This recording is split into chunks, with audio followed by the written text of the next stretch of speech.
हो, नक्कीच घडलं असतं. कारण शेवटी लक्ष्मीकांत बेर्डे आज नाही आहेत तर लोकं त्यांच्याबद्दल एवढं बोलतात. असते तर तो केवढा सपोर्ट असता अभिनयला. म्हणजे हे नक्कीच चित्र वेगळं असतं त्या बाबतीमध्ये.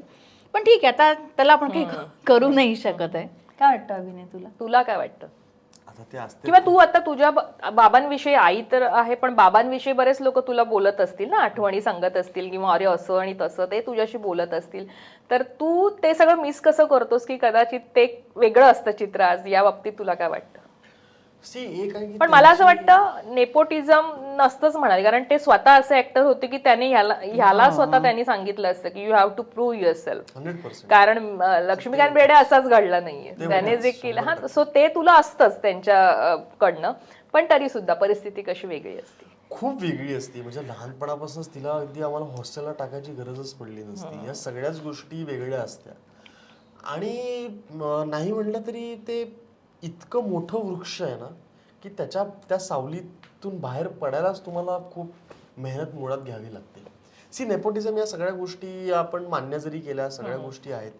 मी इंडस्ट्री किड जरी असलो तरी माझं अपब्रिंगिंग काय सेट्सवरती झालेलं नाहीये. मी बऱ्यापैकी हॉस्टेलमध्ये राहिलेलो. सो ते असताना काय चित्र असतं याचं एक्झॅक्ट तुम्हाला मी नाही सांगू शकत काय असतं. मी पण कधी कधी या गोष्टींचा विचार करतो, पण आता मी करणं सोडून दिलंय.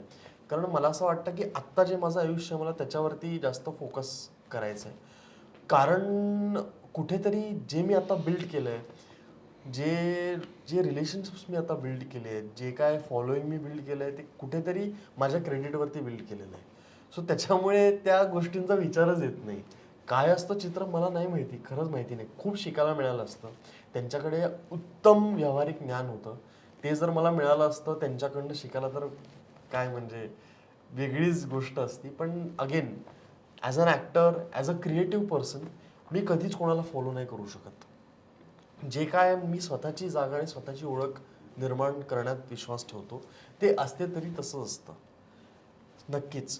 सो त्यामुळे ऑब्व्हियसली त्यांची खूप मदत झाली असती. ऑब्व्हियसली इंडस्ट्री आज वेगळ्या ठिकाणी असती, ते असते तर. पण मला असं वाटतंय की आय डू मिस हिम. त्यांचे अख्खे फॅन्स पण मिस करतात.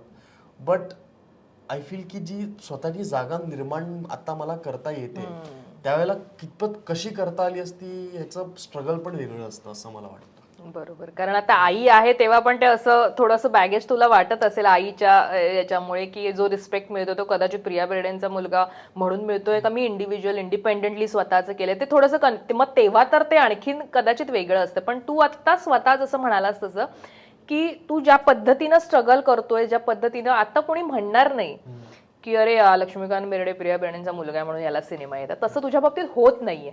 आणि तू जे करतोय, जे भले गॅपने करतोयस, पण ते तुझ्या ह्याच्यावर करतोयस, ते दिसून येतंय इनडायरेक्टली. पण मला तुम्हाला इथे विचारायचंय की जेव्हा अभिनय लहान होता तेव्हा लक्ष्मीकांत सर असे म्हणायचे की तुमच्यात चर्चा होत असेल ऑफकोर्स लहान असताना, ती कशी व्हायची या मुलांवरनं?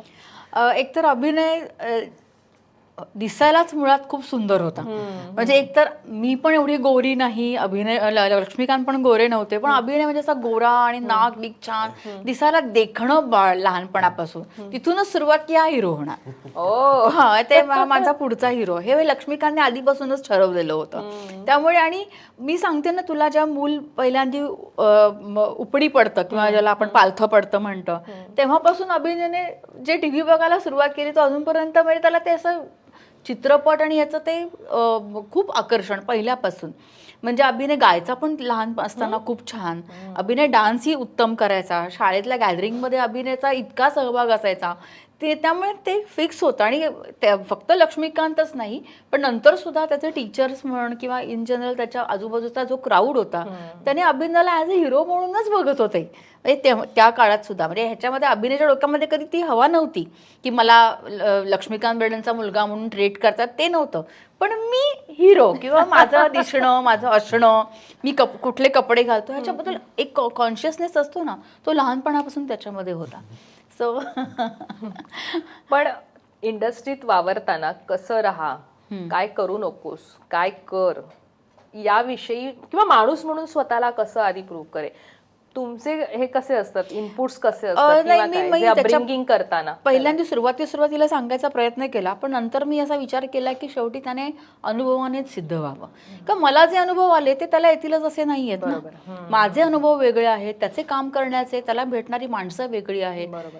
त्याला येणारे चांगले वाईट अनुभव हे वेगवेगळ्या प्रकारचे असतील. त्यामुळे मी कसं ठरवणार इथे बसून की त्याने कसं वागायचं.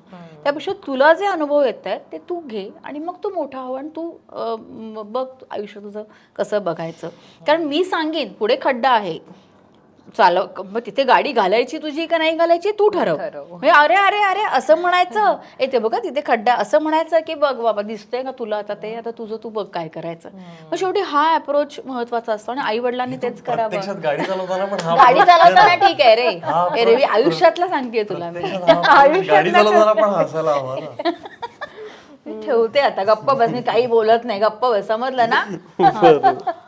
तर असं आहे सगळं. ते गमतीचा भाग सोडला तर त्यांनी त्यांचे निर्णय घ्यावेत. त्यांनी काय चांगलं काय वाईट हे सांगायचं आईवडिलांचं काम असतं. ते मुलांनी ऐकायचं की नाही हे त्यांचा प्रश्न असतो आणि त्यांनी त्यांच्या अनुभवाने आपलं आयुष्य घडवावं. निश्चित. म्हणजे असं म्हणतात की मराठी कलाकार हे रंगमंचावर घडतात. म्हणजे हिंदीतलेही बरेच लोक जेव्हा मराठी कलाकारांविषयी बोलतात तेव्हा ते म्हणतात की अरे थिएटरवाले बाबा की ऍक्टिंग हे. मग जेव्हा अभिनय आता उशिरा नाटक केलं ना त्या मानाने, आणि अर्थात तुमच्या दोघांची करिअर जसं तुम्ही म्हणा लोकनाट्य आणि या किंवा ज्या पद्धतीने नाटकाच्या रंगमंचावर, मी कॉलेजमध्ये एकांकिकाच करायचो पहिला. माझं 30 पण व्यावसायिक रंगभूमी नाही केलं की ज्या पद्धतीने तिथे तुम्हाला शिकायला मिळतं किंवा खूप जणांकडे गेलं, इन्क्लुडिंग क्षितिज सर, की जाऊन प्लीज नाटक काही असेल तर सांगा. अच्छा, म्हणजे उत्तर करण्याआधी तू क्षितिज सोबत काम 2019 मध्ये आम्ही परुडेकर सरांकडे एकत्र जिमला भेटायचो, आम्ही रोज भेटायचो एकमेकांना. तर मी त्यांना सांगायचो, मी त्यांना सांगितलंय, मी निपुण धर्माधिकारीला सांगितलं होतं, विजय केंगरे सरांना सांगितलं होतं, चंद्रकांत कुलकर्णी सरांना सांगितलं होतं की प्लीज नाटक असेल तर मला, मी हवं तर ऑडिशन देतो तुमच्याकडे येऊन. पण त्यांच्याकडे तेव्हा नव्हतंच माझ्यासाठी काय.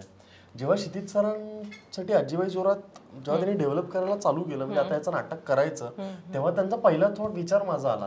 ते जिम मध्येच होते त्यावेळेला, की तेच आम्हाला काही वर्षांपूर्वी बोलला होता. सो ते तसं कनेक्शन त्यामुळे आलं की तेव्हा जे मी ज्या लोकांना बोललो होतो की प्लीज काय असेल तर सांगा, नाटक मला करायची खूप इच्छा आहे, आणि ते तसं मग ते सगळं जुळून आलं. आणि निर्माते त्याच्यामध्ये चंद्रकांत कुलकर्णी सर आणि म्हणजे ते हे तुझं सांगणं कुठेतरी जाऊन फळाला आलं. म्हणजे आपण दिलीप जाधव, चंद्रकांत कुलकर्णी, अष्टविनायक, अष्टविनायक दिलीप जाधव निर्माते आहेत आणि निर्मितीताई होते त्याच्यामध्ये. त्यामुळे तुला एक चांगलं काय म्हणतात, एक प्लॅटफॉर्म चांगला तो त्या पद्धतीने मिळाला.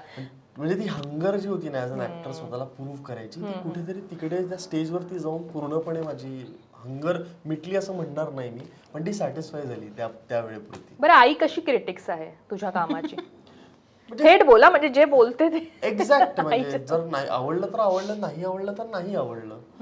सो त्यामुळे ती, आणि मी पण तिच्याकडनं तेच अपेक्षित करतो किंवा माझ्या जवळची इतके लोक आहेत जे येऊन जे माझा सिनेमा बघतात आवर्जून, माझ्या जवळची जितकी माणसं आहेत त्यांच्याकडनं माझी एकच अपेक्षा असते की प्लीज ऑनेस्टली तुम्हाला जे वाटतं ते सांगा, सिनेमाबद्दल आणि माझ्याबद्दल सुद्धा. कारण मला ते नाही कळणार.